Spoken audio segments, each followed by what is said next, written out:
आज का डेट पहले बोल दो। ये हो गया 30 अक्टूबर। 30 अक्टूबर 2025 है। इसमें हम लोग किसकी तैयारी कर रहे हैं? जेटेट की तैयारी कर रहे हैं। जेटेट में सामाजिक और राजनीतिक जीवन को किस नाम से जानेंगे? पॉलिटी के नाम से। क्या है ये? पॉलिटी।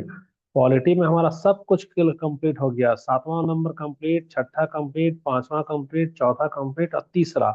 तीसरा को हम लोग थोड़ा सा डिटेल में कर रहे हैं, राज्य सरकार। क्या है ये हमारा? राज्य सरकार। तो राज्य सरकार को जब डिटेल में कर रहे हैं तो इसको कई सारा पार्ट में बांट दिए हैं। तो हम लोग जब इसको पार्ट पार्ट में बांटे तो कितना भाग में पढ़ रहे हैं? 8 भाग में। कितना भाग में पढ़ रहे हैं? 8 भाग में। 8 भाग में पहला खत्म हो गया, दूसरा खत्म हो गया, तीसरा खत्म हो गया, ये चौथा चल रहा है। चौथा चल रहा तो चलो जरा सा दर्शन कर लेते हैं। चौथा है कहाँ पे? आजा भैया, दिखाई दे दो। आजा आजा, ये आ गया है ना। देखो, राज्य विधानमंडल की संरचना खत्म कर दिए। राज्यपाल और विधानमंडल का संबंध खत्म कर दिए। विधानसभा क्या होता है वो भी खत्म कर दिए। अभी हमारा चल रहा है विधान परिषद। तो विधान परिषद अपने आप में बहुत ही लंबा है। अपने आप में बहुत ही क्या है? लंबा। तो विधान परिषद परिषद को फिर से हम कितना चैप्टर में बांटे हैं? 10 चैप्टर में। कितना चैप्टर में बांट दिए? 10 चैप्टर में बांटे हैं। तो इसका 10 चैप्टर करेंगे तब जाकर हमारा सिर्फ विधान परिषद खत्म होगा। तो 10 चैप्टर में कैसे कैसे बांटे हैं, तो वापस आ जाओ, हम लोग उसको देखते हैं जरा सा। तो पीडीएफ कौन सा है? ये है ना।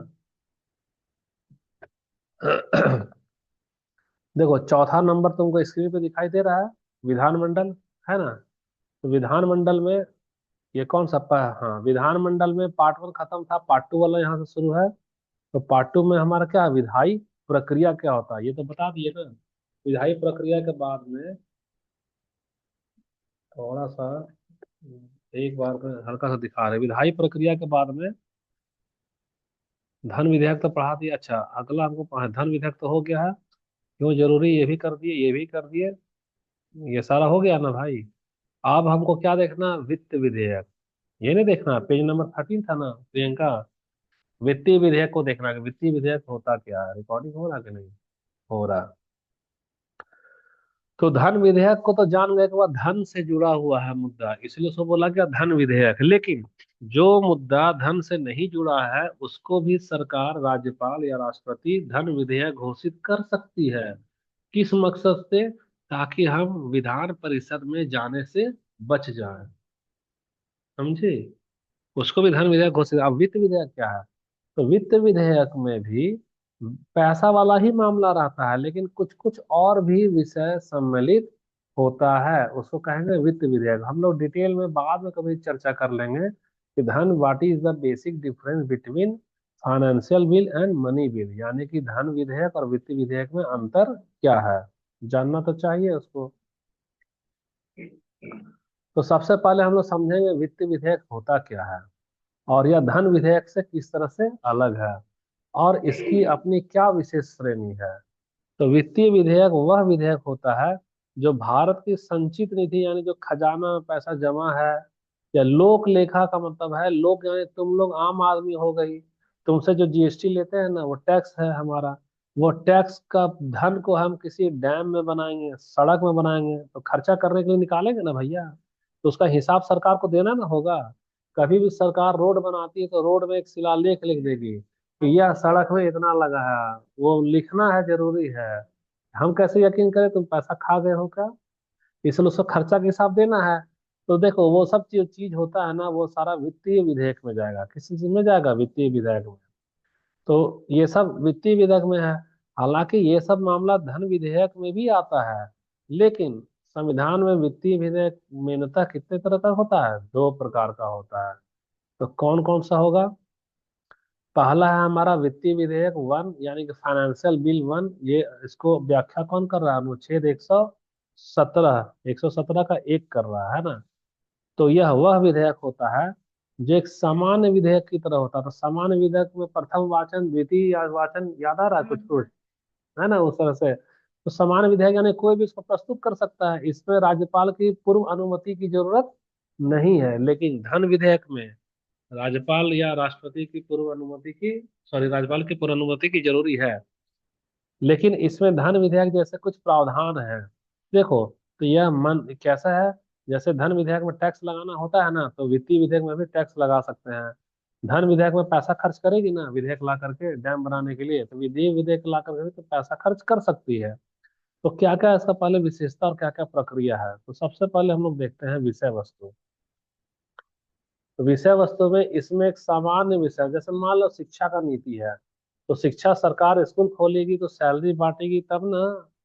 तो सैलरी बांटने के लिए खजाना से पैसा निकालना होगा। तो पैसा निकालने के लिए एक विधेयक तो लाना पड़ेगा ना। तो विधेयक लाना पड़ेगा, तो देखो हमको तो वित्तीय प्रावधान भी करना है, तब ना हम शिक्षा की नीति को लागू करेंगे। तो वह नीति में, उस नीति को लागू करने के लिए एक शिक्षा का एक टैक्स भी लगाना पड़ेगा। जैसे कि सरकार टीचर को सैलरी बांटती है, तो वह सैलरी आता कहाँ है, सरकार का जेब से। वह सैलरी फिर से जनता से लूट लेता है ये लोग टैक्स के रूप में। तो टैक्स के रूप में जब लूटेगा तो उसको बोलेगा शिक्षा उपकर। क्या शिक्षा उपकर, यानी शिक्षा के नाम पे। जैसे रोड उपकर पे तुम टोल टैक्स देती हो, वह सड़क उपकर होता है, टोल टैक्स देती है ना, वह क्या उपकर है। माने दुनिया तारीख भर का टैक्स तुमसे सरकार ले लिया, तो इस सड़क पे जाएगी तो बोले एक्स्ट्रा दे दो, यह मेरा उपकर है। कौन सा कर है, उपकर है। जैसे हम लोग होता है ना कि 1 केजी दूध ले रहे हैं तो 4 पौवा दूध ले लेगी ना, तो थोड़ा सा और दो ना, तो थोड़ा सा और दो, वह क्या है उपकर। या टमाटर हम लोग पूछते हैं कैसे, तो 20 रुपया, तो 20 रुपया देगा ना, तो बोले एक ठो और दो ना, तो एक ठो और दो, वो क्या हो गया, उपकर हो गया। उसी तरह सरकार ना तो उससे सब टैक्स ले लेगा। और जब उसका रोड में जाएगी तो बोले थोड़ा सा और एगो दे ना, वही है उपकर। शिक्षा शेष, उपकर लगाना जुड़ा है। तो उपकर जो लगेगा कौन सा विधेयक से लगेगा, वित्त विधेयक से लगेगा। अब पेश कैसे करता है, तो देखो यह पेश तो खाली लोकसभा में होगा या विधानसभा में होगा, और इसको एक मंत्री पेश कर सकता है। कभी भी एक साधारण सदस्य इसको पेश नहीं कर सकता। साधारण सदस्य पेश करने के लिए कौन सा विधेयक करता है, साधारण विधेयक को। लेकिन धन विधेयक को हमेशा मंत्री पेश करेगा, या नहीं तो वित्त विधेयक को भी मंत्री पेश करेगा, सदस्य कोई पेश करेगा, या कोई भी सदस्य। अच्छा ठीक है। अब देखो वित्त विधेयक में आ जाओ। राष्ट्रपति या राज्यपाल की पूर्व सिफारिश इसमें जरूरी है। इसको पेश करने से पहले राष्ट्रपति, अगर संसद में पेश कर रहा है तो राष्ट्रपति के पास जाएगा, अगर राज्य में पेश कर रहा है तो कहाँ जाएगा, राज्यपाल में। पूर्व सिफारिश होना जरूरी है।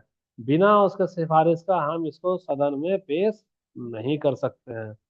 अब देखो दूसरे सदन की शक्ति का तात्पर्य है, अगर ये लोकसभा की बात करेंगे तो वहां हो गया तेरा राज्यसभा। क्या होगा, राज्यसभा। तो इसे धन विधेयक की तरह नहीं माना जाता है। धन विधेयक को तो राज्यसभा में नहीं पेश करते हैं, और धन विधेयक को विधान परिषद में भी पेश नहीं करते हैं। लेकिन वित्त विधेयक जो है उसको धन विधेयक के जैसा शक्ति नहीं दिया गया है, यानी तुम इसको दूसरे सदन में पेश करना ही पड़ेगा।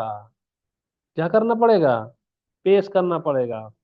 देखो इसीलिए राज्य की जो सभा है, विधान परिषद है, इसको पूरी तरह से रद्द कर सकती है। क्यों, क्योंकि सरकार, याद रखना, लोकसभा में बहुमत में होती है लेकिन राज्यसभा में अल्पल्प में तो होती है। और उसी तरह से विधानसभा में तो झामुमो में बहुमत है, लेकिन विधान परिषद में वो क्या रहता है, अल्पमत में रहेगा। तो जब अल्पमत में है और वहां सरकार विधेयक पास कर रहा है, तो वहां विधेयक को रद्द भी कर सकता है अगर भी प्रस्ताव पारित नहीं हुआ। और अगर प्रस्ताव पारित नहीं होगा तो मजबूरी में उसमें सरकार को क्या करना पड़ेगा, संशोधन, कि उसका बात मानो। नहीं मानेगा तो प्रस्ताव पारित ही नहीं होगा, विधेयक पारित नहीं होगा। और अगर संशोधन नहीं करेगा तो उस विधेयक को अनिश्चित काल के लिए रोक देगा, कि अच्छा रुको, मेरा भी टाइम आएगा, जब मेरा पार्टी ज्यादा सीट जीतेगा ना तब हम इसको पेश करेंगे। और भविष्य में अगर इसका पार्टी सीट ज्यादा जीत नहीं रहा है तो ये लोग और एक चालाकी करेगा। जानते हैं क्या चालाकी करेगा, जो वित्त विधेयक है ना राष्ट्रपति के पास भेजेगा, और राष्ट्रपति बोल देगा कि आज से यह जो विधेयक है धन विधेयक माना जाएगा। और जैसी धन विधेयक का ठप्पा लगा दिया, वैसी उसको राज्यसभा में पेश नहीं करेगा और विधान परिषद में पेश नहीं करेगा, सीधा संसद में पेश करके कानून बना देगा। तो दोनों में अंतर थोड़ा थोड़ा समझ में आ रहा है। क्या क्या अंतर है, देखो धन विधेयक को सबसे पहले मंत्री पेश करेगा, तो वित्त विधेयक को भी मंत्री पेश करेगा। दूसरा अंतर है कि धन विधेयक को पेश करने के पहले राज्यपाल की पूर्व अनुमति आवश्यक है, तो वित्त विधेयक को भी पेश करने के पहले राष्ट्रपति या राज्यपाल की पूर्व अनुमति आवश्यक है। तीसरा, धन विधेयक पूरे मंत्री परिषद का सामूहिक सहमति से ही आगे बढ़ना चाहिए। तो वित्त विधेयक भी पूरे मंत्री का सामूहिक सहमति से ही आगे बढ़ना चाहिए। अंतर क्या है? धन विधेयक राज्यसभा में और विधानसभा में, विधान परिषद में पेश नहीं होगा। लेकिन वित्त विधेयक बेचारा गर्दन वहां अटक गया, इसी जगह उसका गर्दन अटका है। वह राज्यसभा में भी पेश करना होगा और विधान परिषद में पेश करना होगा। तो मोटा मोटी वित्त विधेयक और धन विधेयक में एक ही अंतर है कि धन विधेयक राज्यसभा और विधान परिषद में पेश नहीं होगा, और वित्त विधेयक राज्यसभा और विधान परिषद में पेश होगा। बस, बाकी सब चीज सेम है। हो गया ना सब चीज सेम सेम? अब तो आसान लग रहा है। याद हो गया प्रियंका? ये वाला ना, इसी का दो दो बार बोल रहे हैं इसीलिए, ताकि याद होते जाए। अब देखो यहाँ पर एक उदाहरण दे रहे हैं, राष्ट्रीय डिजिटल शिक्षा अधिनियम विधेयक। इसका यह विधेयक लाया गया। इसका मकसद क्या था? देश भर में डिजिटल शिक्षा का ढांचा को तैयार करना। तो भैया तुम डिजिटल शिक्षा कोई भी विधेयक लाएगी तो पैसा वैसा लगेगा ना उसको लागू करने के लिए।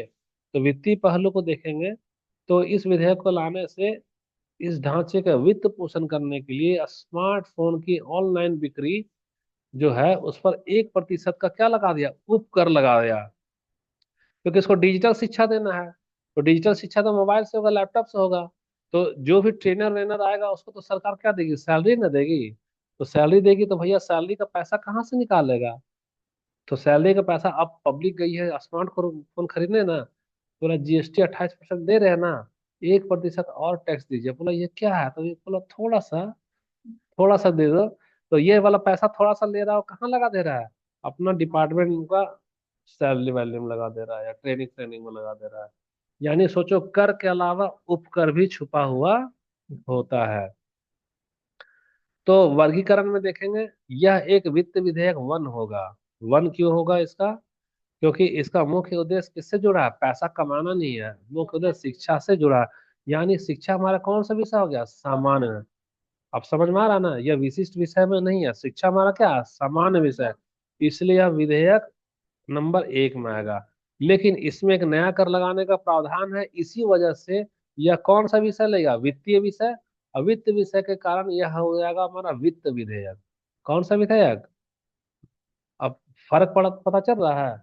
विषय तो हमारा सामान्य है, लेकिन पूरा करने के लिए हमको पैसा ना चाहिए। तो तुम विषय तो पैसा भी जोड़ दिए, उपकर वाला। तो ये पैसा का कारण यह कौन हो जाएगा? या वित्त विधेयक कहला जाएगा। उदाहरण समझ में आ रहा है कि नहीं आ रहा है? आ रहा है।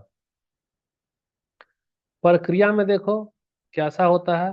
तो सबसे पहले चूंकि शिक्षा से जुड़ा है तो कौन मंत्री पेश करेगा? शिक्षा मंत्री। इसको लोकसभा में पेश करने से पहले कहाँ भेजेगा? राष्ट्रपति के पास में।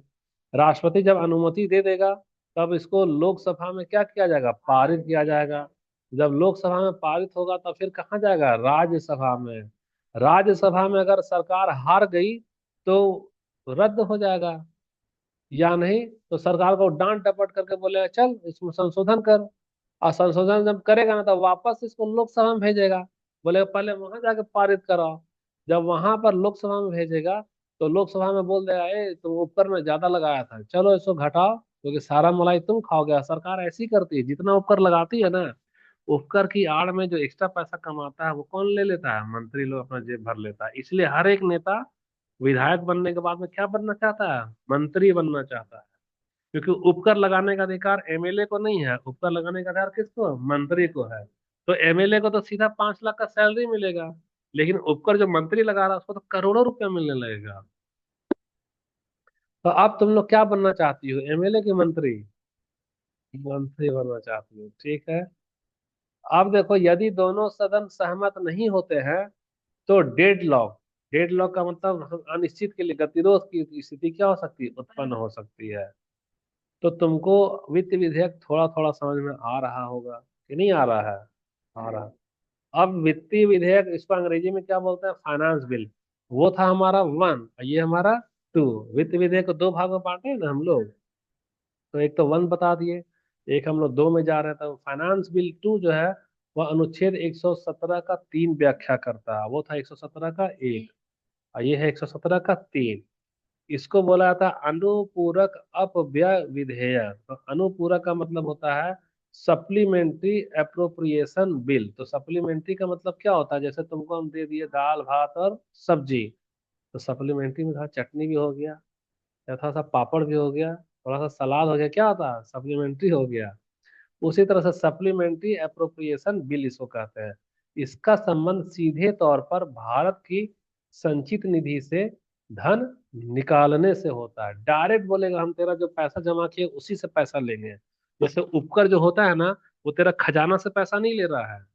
तुम खजाना में जीएसटी में 28% तो भर ली है, एक्स्ट्रा पैसा उपकर के नाम पे पैसा ले लेगा। लेकिन वित्तीय विधेयक जो पार्ट टू है ना, वह बोलता है नहीं, जो आपका खजाना में जमा पैसा है वही पैसा हम डायरेक्ट निकालेंगे। इसका प्रक्रिया को समझो। तो मुख्य विशेषता और प्रक्रिया में आ जाते हैं हम लोग। तो विषय वस्तु को देखते हैं। तो यह विधेयक जो है सरकार द्वारा पहले से स्वीकृत बजट के ढांचे के भीतर अतिरिक्त धनराशि निकालने के लिए लाया जाता है। यह कोई नया कर नहीं लगाता, बता ही दिए थे, यह कोई नया टैक्स नहीं लगा रहा है। पहले से जो जमा पैसा उसी को खर्चा करेगा, बल्कि पहले से जो मंजूर खर्चा है उसमें बढ़ोतरी के लिए धन की मांग करता है। जैसे मान लो बोला है कि हम जो रोड बना रहे हैं उस रोड में 5 लाख रुपया हमने दिया, किसके लिए, रोड के लिए। तो एक नया विधेयक लाएगा, वित्तीय विधेयक टू, ठीक है। उसमें बोलेगा सुन रहे ना भैया, आप इसमें 1 लाख रुपया और दे दीजिए। क्यों दीजिए, तो हम सड़क के किनारे क्या लगाएंगे, पेड़ लगाएंगे। तो वो जो पहले से बजट बना चुका था खर्चा का, उसमें नया राशि को क्या करता है, जोड़ता है कि और भी खर्चा हमको करना है, उसके लिए कौन सा लगाएंगे, ये वित्तीय विधेयक दो लगाएंगे। और अगर ये बताओ कि सरकार का यहाँ पर खजाना है, इसमें लबालब पैसा भरा हुआ है ना, और इसको ना ढक्कन लगा के पैक कर दिया, और ना ना हम ना इधर आम आदमी जो खड़ा है इसका जेब से ना और पैसा निकालेंगे और अपना खजाना भरेंगे। तो इसके लिए जो विधेयक लाएगा वो क्या कहलाएगा, वन की टू, गलत जवाब। ये वाला मेन खजाना है, ये वाला क्या है, मेन खजाना है। तो मेन खजाना जो है, मेन खजाना से निकालने के लिए जो लाता है विधेयक वो कहलाता है दो। लेकिन मेन खजाना को सुरक्षित रख के पब्लिक का पैसा निकालेगा वो क्या कहलाएगा, वन। अभी तो समझाए थे, टमाटर एक पाव खरीद लिए तो क्या बोलते, थोड़ा सा और। तो उपकर कौन लगा रहा है, वित्त विधेयक वन लगा रहा है।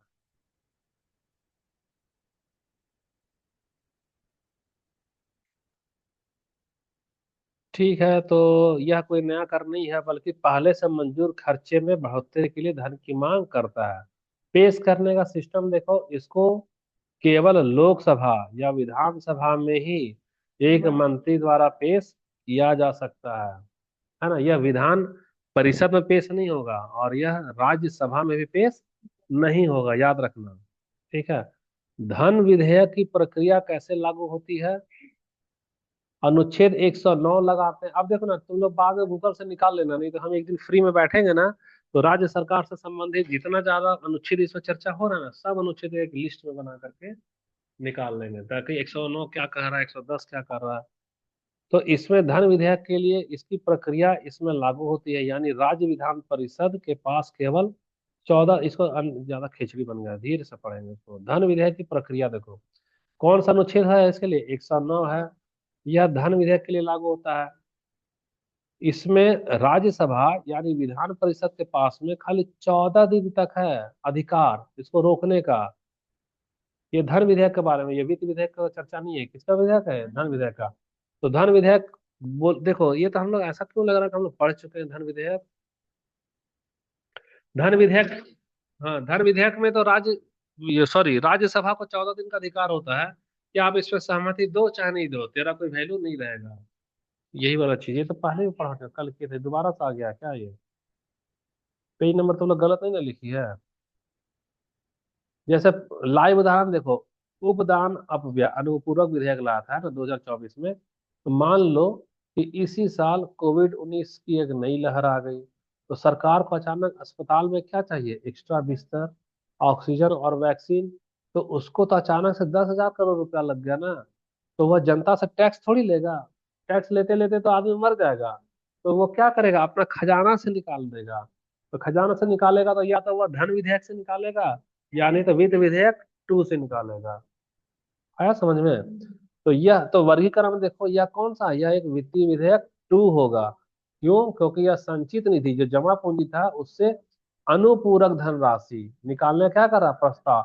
अनुपूरक का मतलब सुनो ना, अभी मेरा पूरा नहीं हुआ है, उसको तुम उपलब्ध कराओ तब हमारा अनुपूरक होगा। पूरा नहीं यानी अनुपूरक। मामला तो समझ में आ गया। कोविड में ये लोग बिस्तर लाने के लिए कौन सा विधेयक लाया, 1 की 2? 2 लाया है। और रोड में टोल टैक्स देती है वो 1 है कि 2 है? हाँ, वो 1 है। मोबाइल का टैक्स जो दे दे रही एक्स्ट्रा 1% शिक्षा कर, वो किस में जा रहा है? 1 में जा रहा है। ठीक है, प्रक्रिया में आ जाओ। तो प्रक्रिया में देखो, वित्त मंत्री जो है वह उपदान अपव्यय यानी अनुपूरक विधेयक लाएगा। वह लोकसभा में पेश करेगा, लोकसभा पारित करेगी। उसके बाद यह राज्यसभा में जाएगा। राज्यसभा इसको अधिकतम 14 दिन तक ही रोक सकती है। फिर वह सिफारिश कर सकती है कि आप 10,000 करोड़ मत निकालो, 8,000 निकालो, हमको बहुत जलन हो रहा है। लेकिन वह ज्यादा कुछ नहीं करेगा। ऐसा ही होता ही है।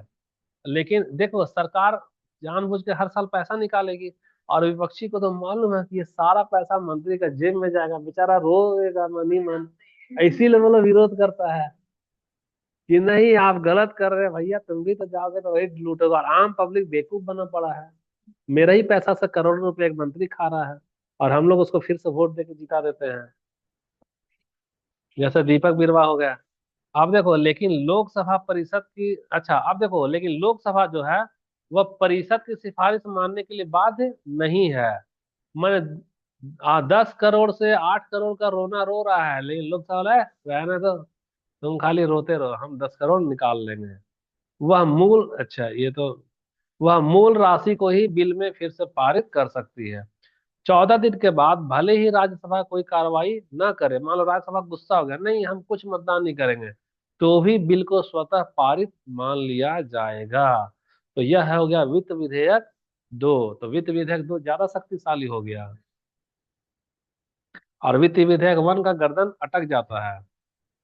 और वित्त विधेयक 2 धन विधेयक के ही जैसा हो जा रहा है। अब तुलनात्मक देख लेते हैं हम लोग। हाँ, सबसे बड़ा तो धन विधेयक हो गया, उससे बड़ा वित्त विधेयक 2 है, और उससे छोटा वित्त विधेयक 1 है। देखो, धन विधेयक को मनी बिल बोलते हैं। उसके बाद हमारा क्या, वित्त विधेयक 1 और वित्त विधेयक 2। परिभाषा मनी बिल का कहाँ दिया है? 110 में। और वित्त विधेयक का 117 का 1 और 117 का 3।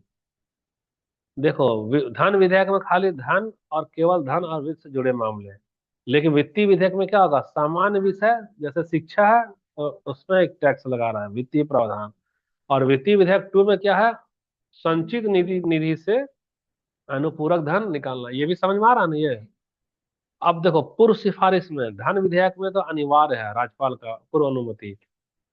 वित्त विधेयक 1 में भी अनिवार्य है, और वित्त विधेयक 2 में भी अनिवार्य है। कौन पेश करेगा? तो तीनों में खाली मंत्री पेश करेगा। दूसरे सदन की शक्ति में धन विधेयक में खाली 14 दिन है, और वित्त विधेयक 2 में भी 14 दिन है। लेकिन वित्त विधेयक 1 का गर्दन अटक गया, उसको दूसरे सदन को पूर्ण शक्ति दे दिया है, क्या कर सकता है, रद्द कर सकता है।